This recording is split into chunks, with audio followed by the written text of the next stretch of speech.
In this video, we are going to understand the similarities and differences between Git, GitLab and GitHub. Let's try to understand without any delay. So guys, let's try to understand the basics of these, and we will cover the topics such as why these concepts are important that I want to cover first. Then I want to cover Git basics, so the installation part and some demo I will show you. Then I'm going to tell you how Git is different from GitLab and GitHub, okay? Then I'm going to tell you how the industry works normally. I mean, how the combination of Git, GitLab and GitHub works in the industry. And I'm going to conclude with some additional topics that you should learn and where you can learn that. Okay. First of all, guys, why these concepts are important. Please try to understand. If you go and look any data science, AI, machine learning course, right? You won't find a topic covering Git, GitLab, GitHub, etc. Okay, so mostly there will be machine learning, deep learning, stats, Python, etc. But normally you won't find, modules or topics covering these. The problem here is when a student who does not have an industry background goes to the industry, right? It looks really bad when they don't know the basics of how to do the version control, how to have a Git repo, how to do a pull request, how to do a merge request. All these things create very bad impression if you don't know these things. Okay. Now come to the Git basics. First of all, we will start from Git. What is Git basically? Okay.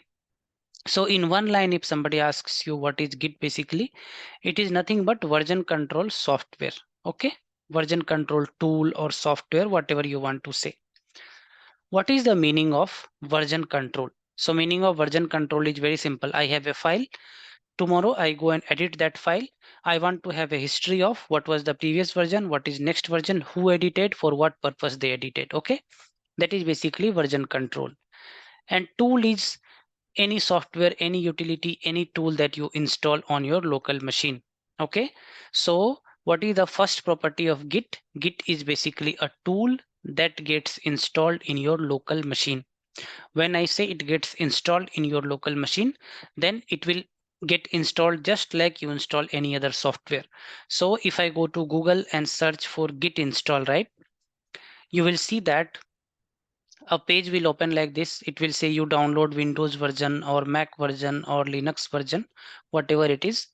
You can download Mac, Windows, Linux, and simply you can double click and install in Windows. You can run a command in Linux and you can install in Mac with some commands. Okay, it's very simple to install. It will just take few minutes. Once that installs, right? So for example, if I go to Windows here, you can just click here. In my system, it's installed already. So I'm just telling you how it will install for you. Okay. So you can click it, install it, no issues, and then it will get installed in your machine. Once it is done, right? How to verify that is if I go to my command prompt. Okay. Let me show you how do you verify that. And I say git hyphen version, right? It should tell me that git version 2.3. This version, right, 38.1 is installed in my machine. Okay, so git is installed, a basic simple software that you need to install in your machine. Done. Now let's try to see some basics of git. Okay, so what I'm going to do is I'm going to simply go to my desktop and I'm going to create a folder in front of you, and let me call this my folder today. Okay, my folder today, I'm calling this. And in this, I will just create a simple text file. For example, text document, I will say Aman. Okay. And here I'll say any simple, text. I'm just creating a file for demo purpose. Okay. Aman is a data scientist. Done. Now I will play around with this file with Git and try to show you a few things. So let me open my Visual Studio Code, which is open here. And let me open that folder which I just created. Okay, so I will go to desktop and I will say Aman folder today, something I created, right? My folder today, yeah, this one I think. Okay, so select folder, don't save. I'm opening that folder, okay, whichever I created. In this folder, I have one file here. Fine.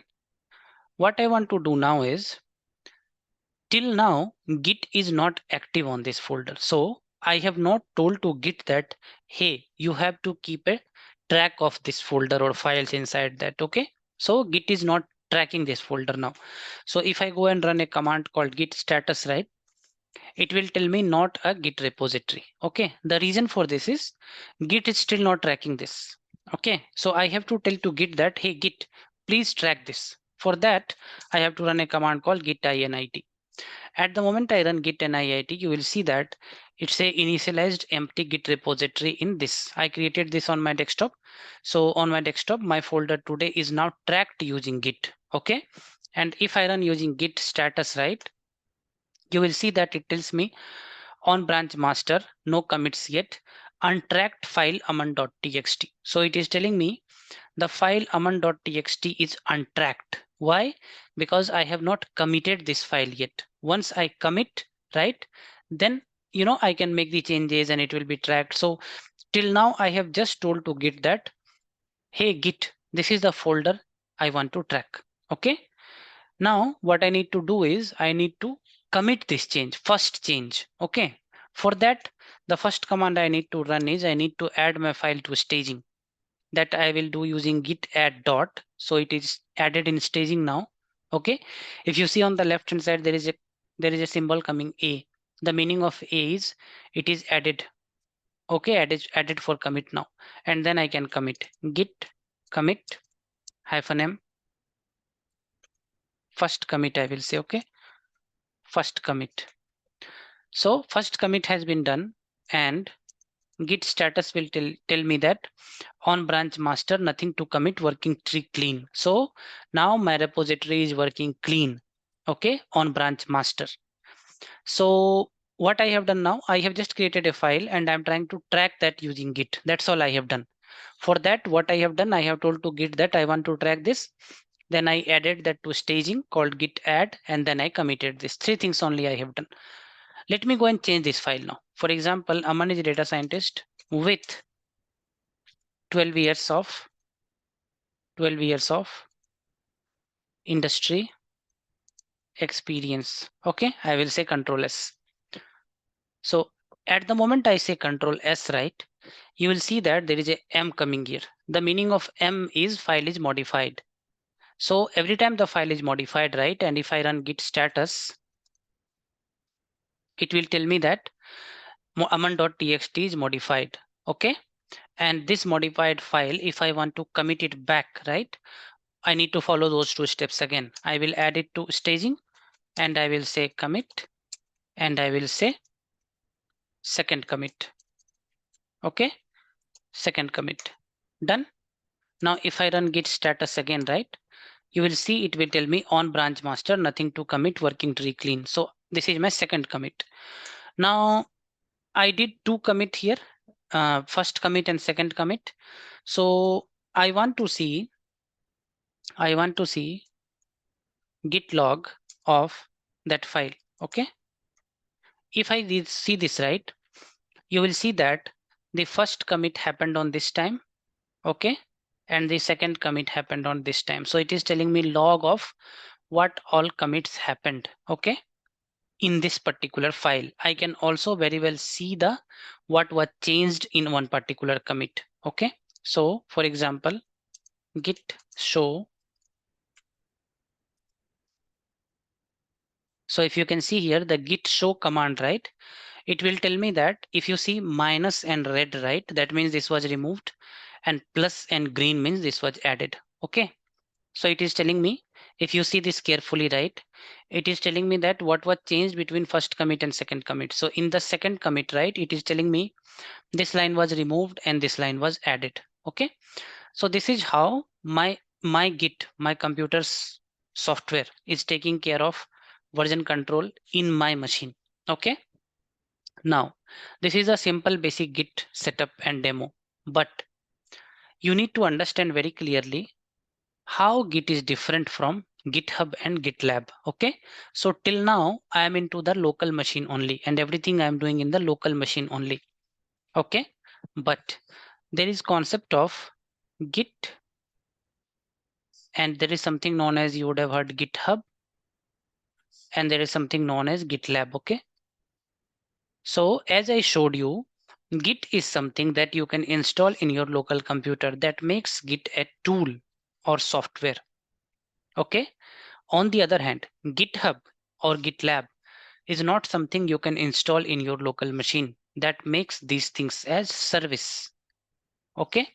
And this service is web-based service normally. So, which means that there is a web application through which you work with GitHub and GitLab. Next question comes to mind. Why three different things are needed? Okay. So basically to answer this question, GitHub and GitLab mostly more or less do the same stuff. Okay. So in your project, you might be using GitHub or you might be using GitLab. Nowadays, there is more possibility that you might be using GitLab. Okay. Because this is becoming cheaper and holding private repos are becoming easy and simpler in GitLab. Plus CI/CD is also there. So GitLab is gaining momentum now. GitHub is something which is very old. There is a huge user base. Lot of open source project is hosted on GitHub. So GitHub has its own importance. But when you work in the industry, based on the current trend, there is a possibility that in your local machine, you will have Git installed. So suppose this is your local machine. Okay. This is my local machine. And this is my remote server. A remote server. Okay. So normally what will happen is you can assume it will happen mostly like this. In your local, you will have Git as a software setup. Okay. And in remote server, you will have GitLab as a service where your repository will be hosted. Okay. So what I mean by repository is nothing but what I created just now. So this is nothing but a repository. My folder today is a repository. This folder can be pushed to a remote GitLab repository. Okay. So normally how you will work is in your local, you will have a Git setup, and in the remote GitLab, you will have your project code. Okay. So that is the basic difference. So this is a tool and software that sits in your local machine. These are the services that lets you host the Git repository on a remote server. Okay. What is the use of this basically? So use of this is very simple. Let's say there is a Netflix code. Okay. So there is a Netflix code base.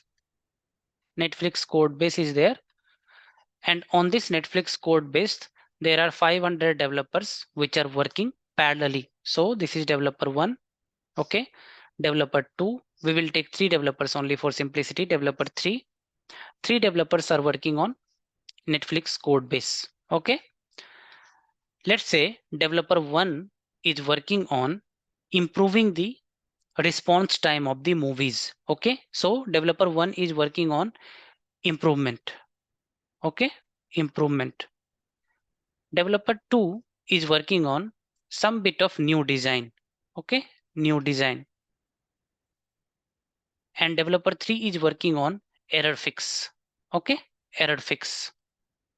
So how typically work will happen is all these three guys has to work together without disturbing each other's work, right? For that to happen, these guys will take one copy of the code from the remote repo, okay, work on this copy and push it back to the remote repo. This guy will also take one copy of the remote repo, work on this copy and push it back to the remote repo. This guy also take one copy of this and push it back to the remote repo when the work is finished. So all three guys will work in parallel without disturbing each other's code.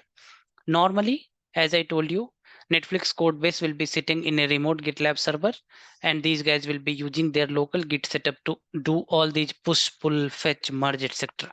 Okay, so this is the basic setup in which industry will work normally. Okay, now there are many concepts which you need to learn here, guys. Let me be very honest with you and try to let me go to my note first and try to tell you something which is important for you. So this you understood, and this we covered. Industry working, I told you how the multiple developers will work on one project. But for this to happen, right, there are concepts that you need to learn. And the concepts, the critical concepts that I told you you should learn is something known as pull and push. Okay, pull and push. How do you pull the code from remote repo and how do you push it back? Then you need to learn very important concept known as merge requests. Okay, how to create merge requests, how to do merge request. Then you need to learn concepts such as merge conflict. Okay, merge conflict, because if I am changing my code and you are also changing, there could be a conflict in the code, and then that needs to be resolved. Then you need to learn the basics of how CI/CD pipeline works in this setup. Okay, so the foundation of CI/CD is continuous integration. So any developer makes any changes, that should get integrated with the main code base immediately. That is the foundation of CI/CD. Okay, these are the basic fundamental concepts. As I'm telling you, not many courses teach this, and in the industry, if you go without knowing this, it will not look good. Okay, so what I have done is I have created a course, guys. Now again, this is not a promotion, but I'm honestly telling you, this course will help you if you are a novice in this area. Okay, go to Unfold Data Science and search for, if you go to Unfold Data Science and click on courses, right, unfolddata-science.com, and click on courses, and you go to advanced courses, you will see a course called Git, GitLab and CI/CD deployment. What I have covered here is very simple: how Git works, how GitLab works, how these two things marry together, and how CI/CD works. Okay, all the step-by-step process by taking baby steps, and then the concepts will be very clear to you. So if you are new to this field, if you want to learn the concepts, please go and take this course. It will help you a lot. But to keep it short and simple, today we have learned what is Git, how Git works, how GitLab is different from Git, and how GitLab and GitHub are mostly same only. Okay, what we have not I cannot cover those things as part of this video, otherwise it will get very, very long. Like, how do we integrate remote repo to local, how do we push it, how the CI/CD deployment works, all those things, but those are important for you. Okay, I'll see you all in the next video, guys. Wherever you are, stay safe and take care.